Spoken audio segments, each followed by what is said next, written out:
Good morning, ladies and gentlemen, and we back for another Midnight Mirage Classic.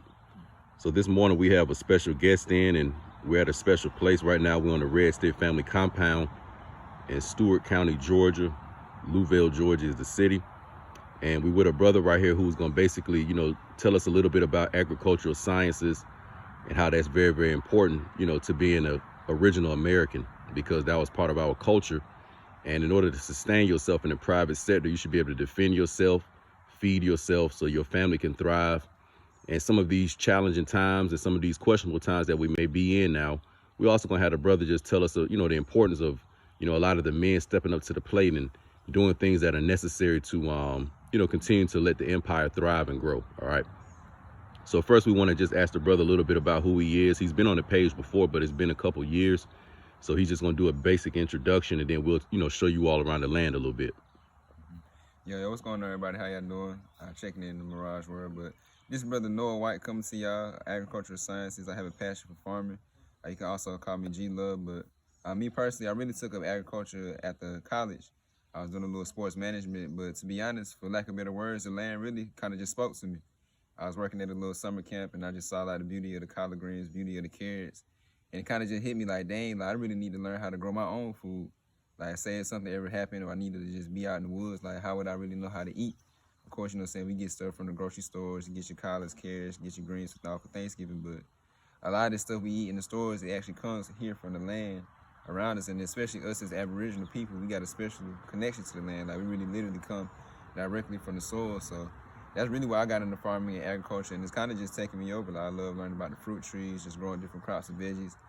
Not to say it like that, but really just about anything you can get from the store. I know how to grow it. I know where it comes from. I know what it takes to really get that thing literally, as we say, from the farm to your table. So it's really a pleasure to go ahead and just move forward working on the Red Stick family farm. We about to get active, share a lot of these crops, and especially activate with these fruit trees. We got a lot out here to show. Right. So tell a little bit about some of the experiences where you've had, farming. What cities, what states? Okay, yeah, 'cause I really done a mix of urban and rural farming. Like, I started working really right in downtown Atlanta. Even the farm I'm at now, like, I can even see the Mercedes-Benz Stadium. So I've been in urban environments and rural environments, but the same thing is kind of the same. A lot of it is our people, we look at agriculture like it's slave work. A lot of us are afraid of this hot sun, but at the end of the day, we know we need to eat, and especially us as brothers, we got to really step up. We got to be the ones that's going to get active, get out here and put the work in, know how to defend the family and provide for the family.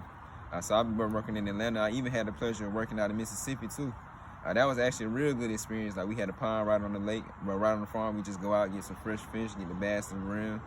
I even grew a 50-pound watermelon out there. That shit was actually pretty crazy. We had beautiful corn, collards, like really any vegetable you could think we can name, especially coming in the South. And so all those was really good experiences, you know what I'm saying? Like, it was a lot of ups and downs.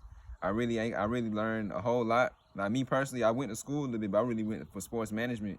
A lot of the way I learned how to farm and a lot of things I learned was literally from experience, like actually touching the plants, working with the plants. And these plants and trees will actually speak to you, you know what I'm saying? They actually pick up on your vibration. And the more you out here spending time with them, they see who walking by, they see what's going on, so they're going to actually put a little message in your heart and your mind. And so that's how I've learned, especially out of Mississippi, out in a rural environment. But it's all the same thing, you know what I'm saying? Really, the beautiful thing about farming is, once you know how to do this stuff for yourself, you can go anywhere in the world and you can plant. You can go anywhere in the world and you're going to know how to identify the trees. You're going to know how to identify what type of is good soil. So it's really a knowledge that's on the inside. And once you get and connect back to it, they can't take that away from you. Because of course, we all know, like, this is what our ancestors did. But especially in our times, literally 2024, it got to spark back up with us. So tell the young men and young women, the original Americans watching, what are some of the potential, challenges that come with setting up your own farming system, whether it's in the city or it's in the country? That's good. A lot of it, of course, you're gonna have like the politics and the red tape. And to be honest, you're gonna need some type of finances. I'm not gonna say like farming is expensive, but you do need to have your finances. And the main thing is proper planning. Like, anybody can get out here and just plant some seeds. You can plant some things in pots, but if you don't have a plan together, whether it's your crop plan, your market plan, and the financial plan, you kind of just gonna do it for a hobby. And I won't say the main thing, but one of the challenging things is we out here in the environment. It's hot, right? Even right now in the morning, it's hot. That sun is gonna be beating down on you. You're gonna be out in the wintertime. You're gonna have to be out in the environment. So literally having just the discipline to go through the changes, because even with farming, a lot of it can be monotonous. Like think about it, you might plant a watermelon today, but it might not come until 3 to 4 months later. So a lot of challenges come with just having your mindset right, being patient, and being disciplined to be able to see through the tasks. Like you're gonna be doing a lot of repetitive tasks from day to day, but you gotta understand that you can't miss a day. That's the thing with farming and with other jobs. With farming, well, think about with other jobs and even other projects, you can do it for a week, then put it down, maybe come to a month later. But when it comes to the crops, tending to the land, it's something you gotta do. You gotta be out here every day, you know what I'm saying? Then just especially being young, for lack of better words, a lot of elders gonna be in the way. You know, like people have ideas of what farming is. Of course, people used to do farming with sharecropping. People used to do farming and agriculture in slavery time. So a lot of old folks, they look at it as slave work. And a lot of them, they feel like we supposed to do it the way that they've done. So especially as a young nigga coming up, young Aboriginal woman coming up, you're gonna have a lot of ideas, you're gonna have a lot of talents, but a lot of people, I'm not gonna say every time, but a lot of people gonna kind of just try to hold you back because your talents and your ideas and you have that youthful vigor, you are the one who can really get this shit done. But a lot of times, you know, elders are in the way. They want to get the shine. They want to be seen as the smartest person. So they gonna kind of give you chances, but they gonna kind of hold you back at the same time. So to be honest, it's better to forge your own path. It's better to work at these farms, maybe volunteer, or really just learn knowledge for yourself. And then when you gain the skills and expertise, go and forge your own path. Cause that way nobody can't hold you back. It's all on you. You don't put in the work, you can be accountable. Yeah, so right here, you know, Red Stick Farms, Red Stick Family, and Amenta Gardens, you know, we got a partnership going, some good things coming in the future. So what we're gonna do right now is I'm gonna show a little bit around the land, because this is actually land, you know, that I've inherited really through my mother, and she got it from her father, and he got it from his father, going on back into the 1800s. So real quick over here in the distance, you all may see this vehicle, you know, that look like it's not, you know, in operation right now, but that's actually my grandfather's vehicle. He was born in 1921. He was born in 1921, you know, and that's his old vehicle that I got to restore. So this is actually ancient land that we're on. One of those trees that you see right here in front of you, believe it or not, used to grow walnuts. And when I was a young child growing up, you know, a lot of days I would be out here running around playing. And I can remember my grandmother having a line on those trees where she used to actually like dry her clothes and stuff like that. So I got a real close, you know, emotional, spiritual relationship with this land.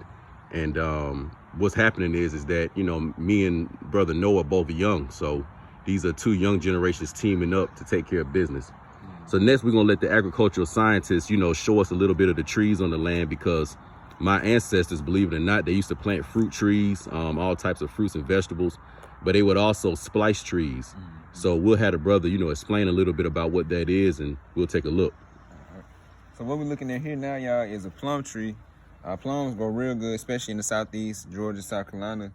And one way you can identify the fruit trees is by studying their bark. And the trees are a little, they're tall, but most fruit trees only go to about 10 to 15 feet. If you want to study the leaves, a lot of fruit tree leaves are a little bit smaller and more narrow, as opposed to like, think about like a big maple or like a tree you'll see in the forest. Those are more bigger leaves. Where the fruit trees have small leaves, this way they can catch the sunlight and send it directly to the fruit. And we also have already some small plums. So something interesting is that most fruits, just about every fruit will start green, and then the sun will ripen them up to turn them to their respective colors. So think about these plums, they're green now, but then they'll ripen up, end up turning either purple, dark red, or purple. Same thing for apples, same thing for tomatoes. These things will start out green, and then the chlorophyll in them will take the photosynthesis process and it'll turn them to their respective color. And so the cool thing about trees is once you plant them, these trees will go forever. Like we know about, like when you look at the inside of the bark, you can study about how many of those rings and tell you the age. But these fruit trees are what's known as perennial crops. Like you have annual and perennial crops. Your annuals are things like collard greens, maybe collards, like cabbage. You just plant those once, and then once you plant it, you eat them, and that's done. But for fruit trees, they literally last perennially or forever. So once you plant these trees, they're gonna grow up, and as long as you take care of them, the tree will take care of you. So people can literally eat for generations and generations. So we got plum trees. These are real good, and these will actually be one of your first fruits for the spring. So you got the leaves, and they are sprouting out now. And you'll probably be able to harvest these like late May, early June. And this will be one of the first fruits that take you off and take you through the land through the summer process. All right, so we're gonna walk through the land a little bit, you know, to the other side rather, because it's a very vast estate that we're on here in the beautiful land of Georgia. We was actually walking through the woods a little bit the other day, and for those of you all that saw the Wise as a Serpent video where we talked about the American wisdom symbology of the serpent, and we also talked about, various, cultural practices that was pertaining to the serpent here in America. But we actually saw a rattlesnake over there. Here in Georgia, we have timber rattlesnakes. We have the eastern diamondbacks, various types. But yeah, believe it or not, he's actually over there. Well, he may be over there still on the piece of that tractor. But let's keep on walking a little bit, and we'll check this tree out in front of us, and then the brother Noah will break down some sciences on this tree. That should be very, very interesting. Yo, what's going on, everybody? So here we have a pear tree. If you think about your traditional pears that you get from Kroger, most likely the Anjo pears, these are the pears, and especially this is a good one. Most fruits will start, well, really just about every fruit will start at a flower, and that flower gets pollinated by the bees, and you see that flower will close, and then the fruit will start to develop. So what we're looking at here are very, very small baby pears. But the interesting thing is, I want y'all to kind of notice this bark. Think about trees in the forest. Most of those big trees, these barks are a little bit more smoother. Almost kind of have like a military pattern. They have like a camouflage and a different design on them. That's one way if you were ever in the forest and you can identify fruit trees. But the interesting thing is there's a process called grafting. And so these pears were most likely grafted onto a larger tree. Cause we can maybe look at the bottom bark on this one. The striations of a big forest tree. Notice how these are going up and down. So the bark is basically taking the energy from the soil coming up. And you see that in these stems, but notice the other one was a smoother pattern. These have a lot of striations going up and down. And so what our ancestors did, they actually basically took trees and basically put them together. And so there's a process called grafting. You might can see it, these knots, and if you really study closely, it looks literally as though something was actually added to the tree. And study and look at that bark right there. You see how the patterns are different? So this is the actual pear tree that we're eating. And most likely this pear tree was actually grafted onto a more, I won't say ancient tree, but an older pear tree. And what it is, this is how you actually create new fruits. So you know how even in the store now they had those cotton candy grapes, like different flavors of fruits. The original science is what you do is you cut a small little branch, you cut a slice into the big tree, and then you just literally wrap them up with either a leaf. In the modern day time, we have tape. And what'll happen is this tree, its DNA will shoot up through the new tree, and the new tree will catch that energy and produce new fruits. So it's like on some real like science shit for real. Like then I will back up a little bit because you can even tell we really got two different trees out here. You notice how these have the big pears on this one, but literally right beside it, this is the more ancient tree, a little smaller variety. So people always like wonder like, well, how do we get corn? Or how do we get tomatoes? How do we get crops? Well, this is it right here. We took what we had, smaller fruits and smaller vegetables, and we literally grafted them and developed them into larger fruits. So if you think about it, we are the real scientists, even the ones that's creating even something better than hybrid fruit. So you have two different species of trees, but by us being out here on the land, we can know how to really create new crops for real. Right. So next what we're going to do is kind of walk around to the other side because I want to show you all some of the large, old ancient trees. Well, ancient, that's the word I want to use. That's actually in front of the house that Blackbeard's mother grew up in and was born in, believe it or not. So right here, what we have in front of us is what we call the old house on the military compound. This is the house that my grandmother basically raised, her children in, or at least a lot of the younger ones. So what we have right here is another interesting tree in front of us, and we want the brother Noah to talk about some of these interesting leaves that he sees right here. So he want to, what kind of tree is this, and what actually are we looking at right here? All right, so what we have here, we have, of course, these are the cedar trees, but in the midst of them, we have a muscadine vine. And so if you notice this, the muscadine vine is literally growing and running through the cedar tree, using them as support. So when we come out, maybe like later in like August, like late summer, these will actually have muscadines, which would maybe some people call grapes. So this is literally growing like right on the land. Nobody had to plant it, or really somebody probably ancient times planted it, and it's still continuing to grow. And so if you think about it, both these trees have what's known as a symbiotic relationship. And so this tree right here, where the vine is going to produce berries and fruits that'll attract all the pollinators, attract your butterflies, your bees, the birds. But it's using this tree right here as a support.